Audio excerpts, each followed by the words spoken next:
Good day, everyone. My name is Ryan, and I'm recording from Tucson, Arizona. This is my video response to Alyssa's astrological tag video. This is fun, and I love Alyssa's videos. They make me laugh. I just laugh my ass off at so many of them. They're wonderful. So, I myself am a Virgo. I have a Virgo sun and a Cancer moon, and I'm an Aries rising. And I suppose this is what it means to me. I try not to tell you too much of what the books say, or as far as the stereotypical attributes of, someone who's a Virgo and someone who's a Cancer and someone who's an Aries, but more so how they've affected me, or at least the things that I've found them, or at least the effects that they've left on me, and how I feel about them. Anyways, I suppose start with my Virgo sun. I don't know if it's a little unusual in my case, because I have what they call a stellium in Virgo, which is a group of planets that falls in my chart. So if you look at my astrological chart, in the house of Virgo is full of planets, 5 plus the north node, so 6 total, and doesn't leave much else in the chart. It's kind of empty. But it's pretty interesting, because it kind of makes you feel like Spock. You're kind of like, if that makes any sense, like from Star Trek. You just are very emotionalist and very analytical, and I mean, you enjoy analyzing and analysis of analytical. It's amazing. It's redundant, and it's crazy how analytical one can be, and detail oriented, and just everything must be perfectly perfect. For the most part, when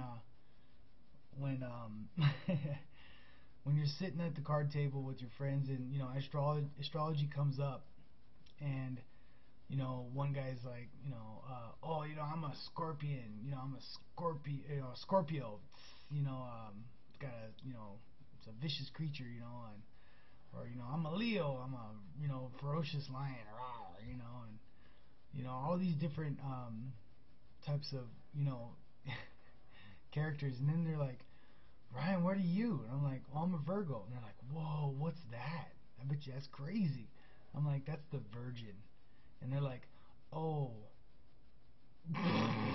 It's pretty funny. I mean, it's something that kind of makes it awkward to be a student of astrology when talking to dense or ordinary people about it, and it's funny.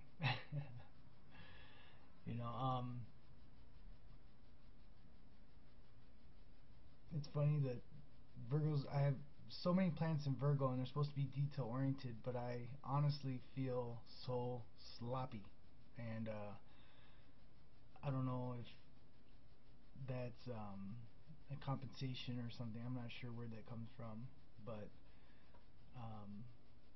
yeah. Also,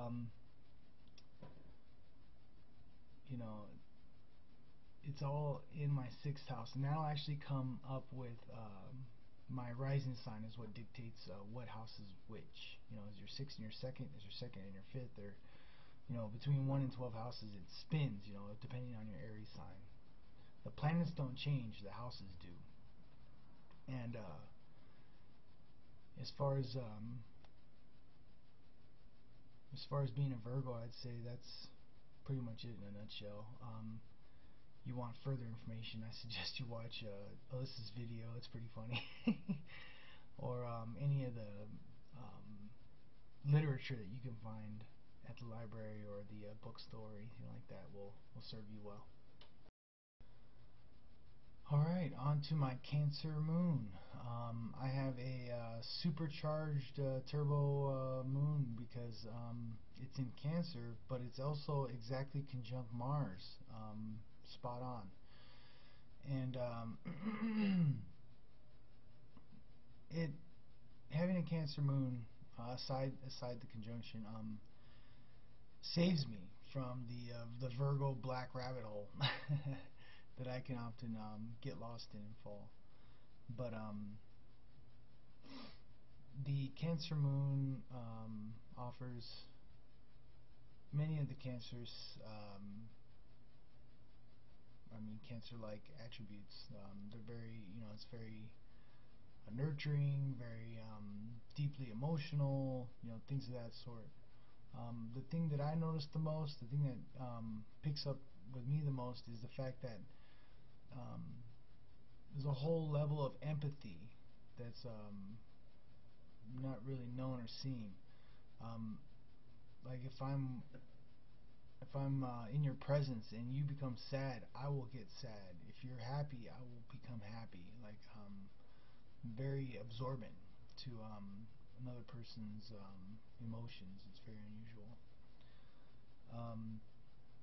On the cons of it all are probably you do rehash and pine and dwell a lot.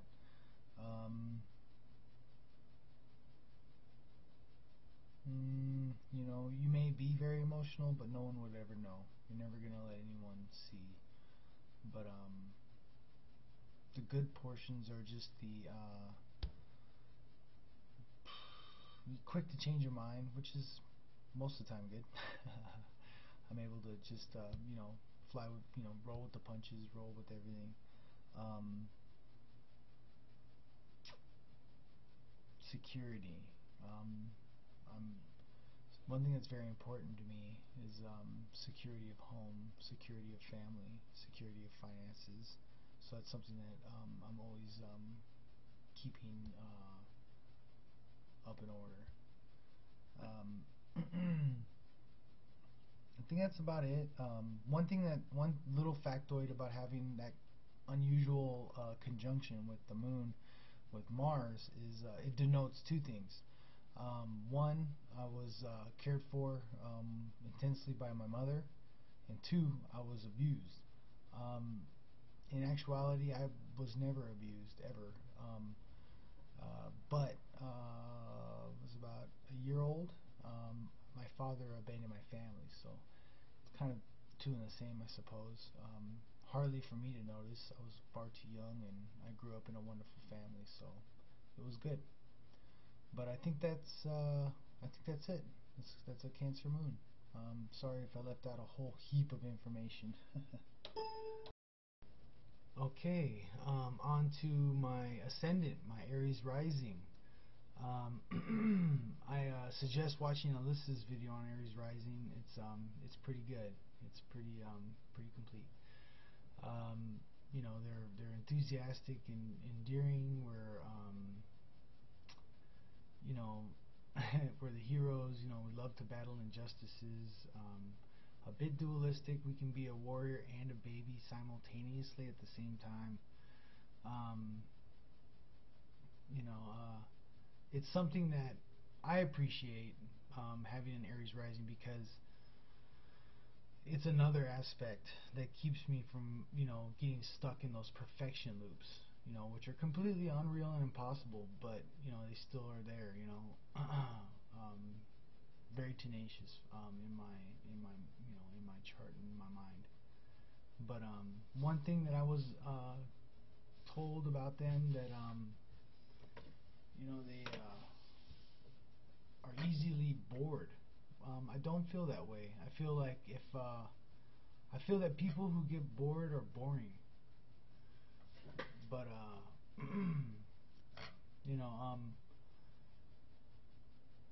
that's all I really have much to say about them. They're enthusiastic, enduring. They love a challenge. But other than that, I really wanted to take this time to explain how the Aries rising makes a big difference for somebody if they happen to have a curiosity in astrology. That seems funny, but if you have an Aries rising and you want to learn astrology, you will find it incredibly easy. All the if you can imagine like printouts of blank astrological charts, not a person's, but like a place or a time or an event or something like that. It will always be with the Aries in the first house. The right, an ascendant, right, Aries. Any kind of hypothetical reference to this sign in that house or that house in this sign is the same. It's the natural chart is what it's called, and I appreciate the fact that it's made my learning much more easier and flow a lot easier, because I think about if I wasn't, or if I had some other rising sign, and I would have to compensate. As I was reading, I would literally be like, oh, okay, if that's for somebody with, if they're talking about, a fourth house being, in another place in the chart, it's because the rising sign changes it. It moves counterclockwise, and with an Aries rising, it's a natural chart. I hope I'm making sense.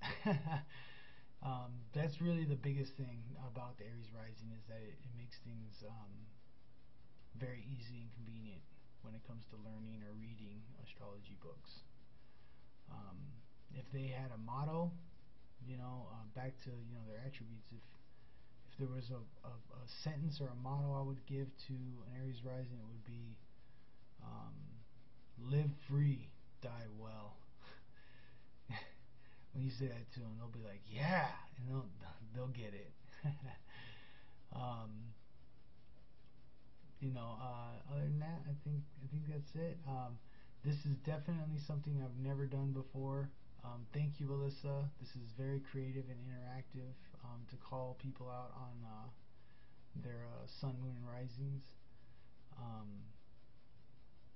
I was involved in a horrible bicycle accident in March of this year, and I spent about 2 months in the hospital, and I was in the ICU for about 2 or 3 weeks, and I was in rehab for the remainder of that time, trying to overcome something called aphasia,